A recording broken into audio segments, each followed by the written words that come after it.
And I'm saying that because we get into stuff with people and they literally come into our lives and they just want to remove everybody that's in our lives. And we become okay with that.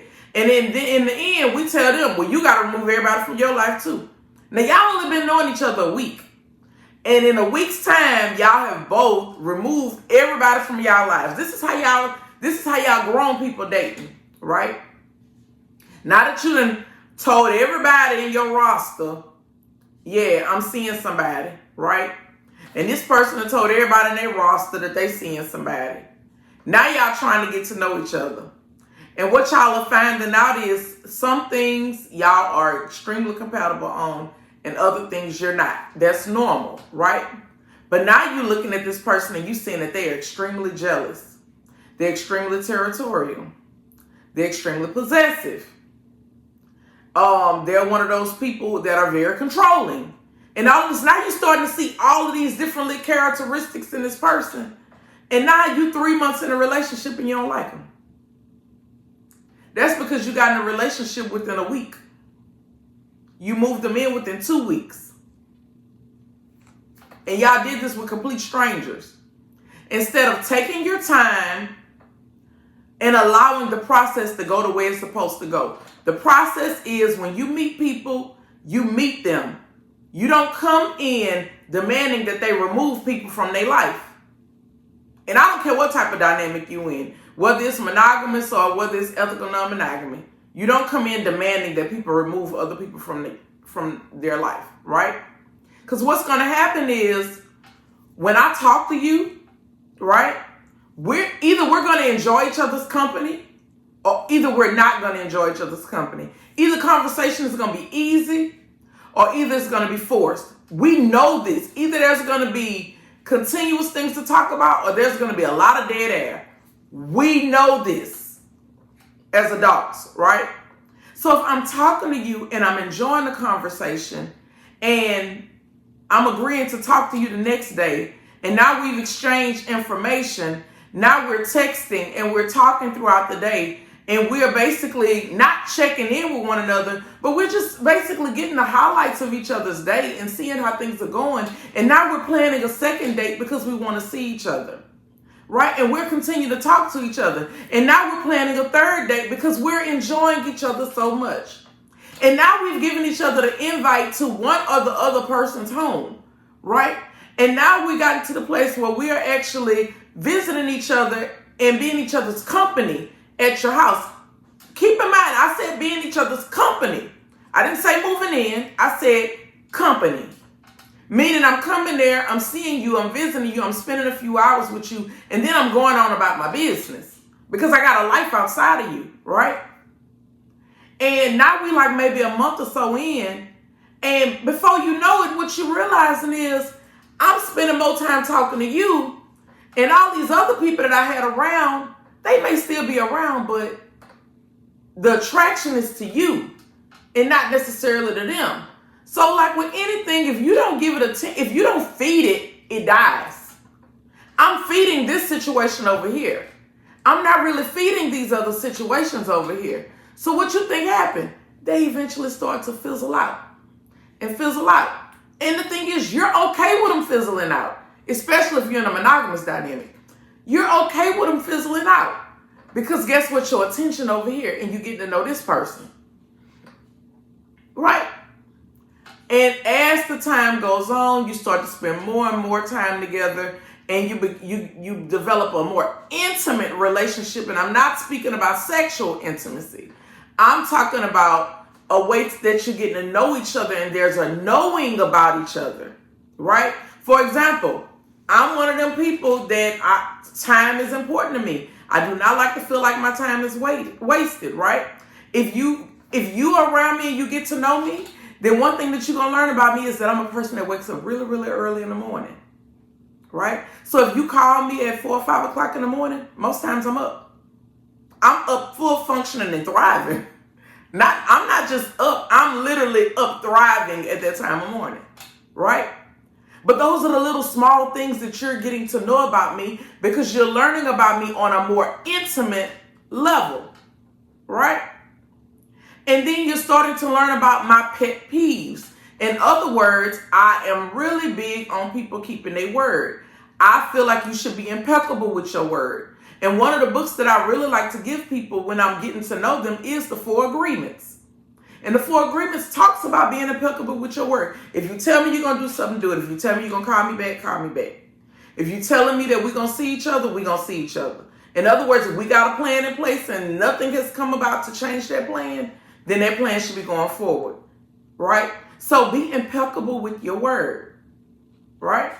Those are the type of things that you start to learn about one another, okay? So I'm saying all of this, and that comes from you spending time with one another, right? And then eventually somewhere in there, probably month 2, month 3 or whatever, you around so much to now you might be around when a friend come over. Or people may notice that they seen you out multiple times and all of this kind of stuff.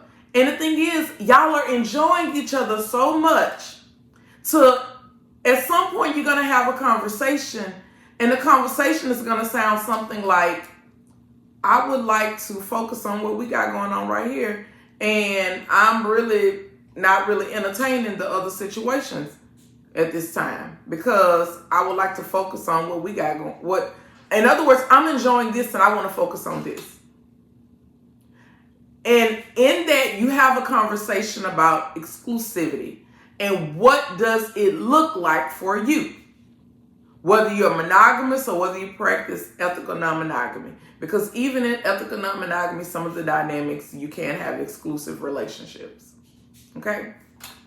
So, with that being said, you have an exclusive relationship and now you all are officially dating exclusively.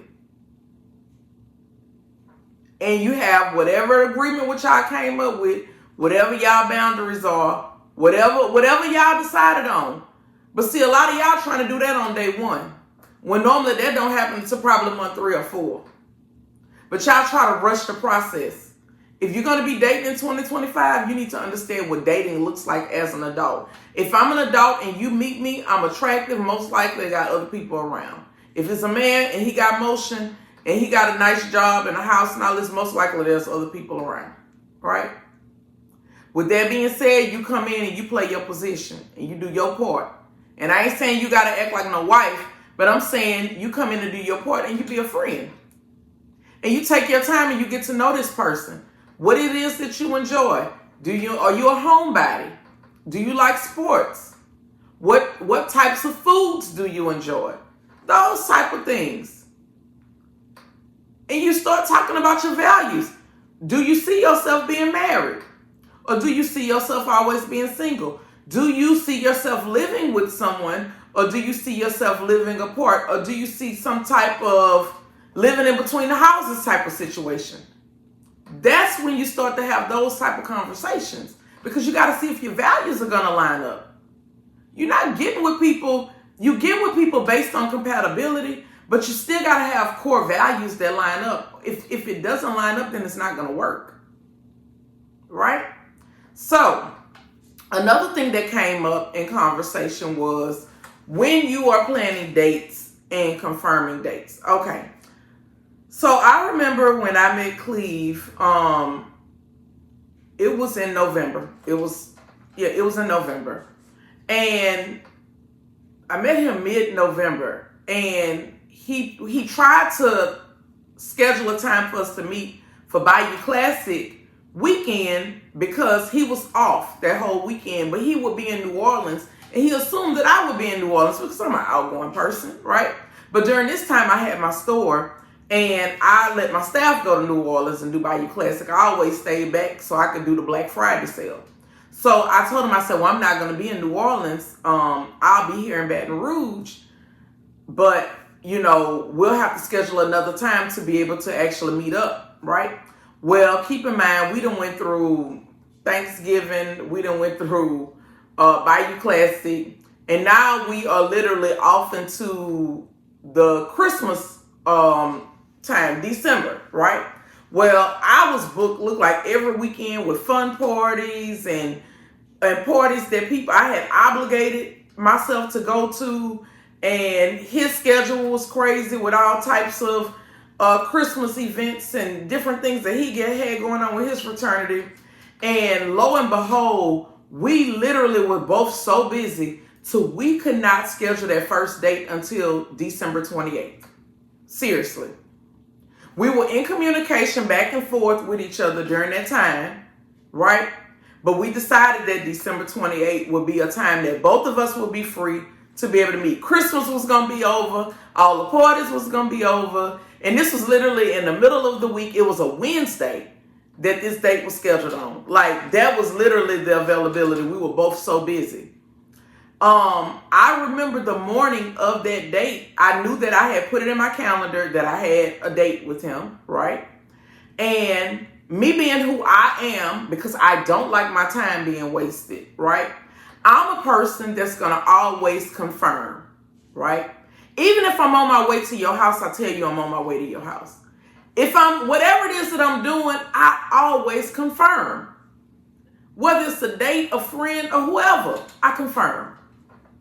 So I reached out to him that morning, and I said, are we still on for this evening? Hello, how you doing? Are we still on for this evening? And he responded back, yes, we are still on for this evening. I'm looking forward to seeing you, but I would like to adjust the time. He said that he had something going on or whatever. I think we originally decided to meet at 6 or 6:30, and he asked if it could be pushed back to like 7:30. And I said, that's fine. That's perfect. 7:30 or whatever the time was, pushed the hour back. I was like, it works for me. Right? So I'm saying all that to say, as adults, we confirmed the date. Right? I saw women that said, if the date was set and the time was set, then the date is set. What we confirming for? That is crazy as hell to me. And that shows the lack of communication that a lot of you all have. You literally do not understand what communication is. And there's nothing wrong with confirming and following up. It doesn't make you less than a woman. It does not make you less than a man. It does not make you look desperate. You're simply confirming that this is the time and date that we need to meet. And I'm glad that I did, because guess what? There was an adjustment in the schedule that needed to be made. And it wasn't an issue for either one of us. And on that date, we planned another date. Meaning we met December 28th, and he asked me that night, what plans do you he said, do you have plans for New Year's Eve? And I said, I don't have plans for New Year's Eve. He was like, I would like to see you again on New Year's Eve. That was another date that was planned.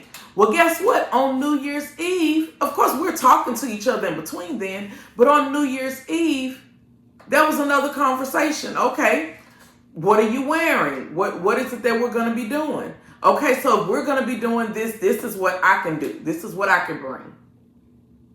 And I asked, do you eat Wingstop? He said, yeah, of course I eat Wingstop. Okay, well, I'll bring wings. He said, okay, well, I'll provide this. In other words, we went in it basically saying, okay, I could do this and I could do this. Like adults, right? And then that was New Year's Eve. Guess what? We saw each other January 1st too. And we never stopped seeing each other from New Year's Eve. From that New Year's Eve forward, we never stopped seeing each other. There was never a break in communication. There was never a break in visiting and seeing each other and so on and so forth. That is how adults date.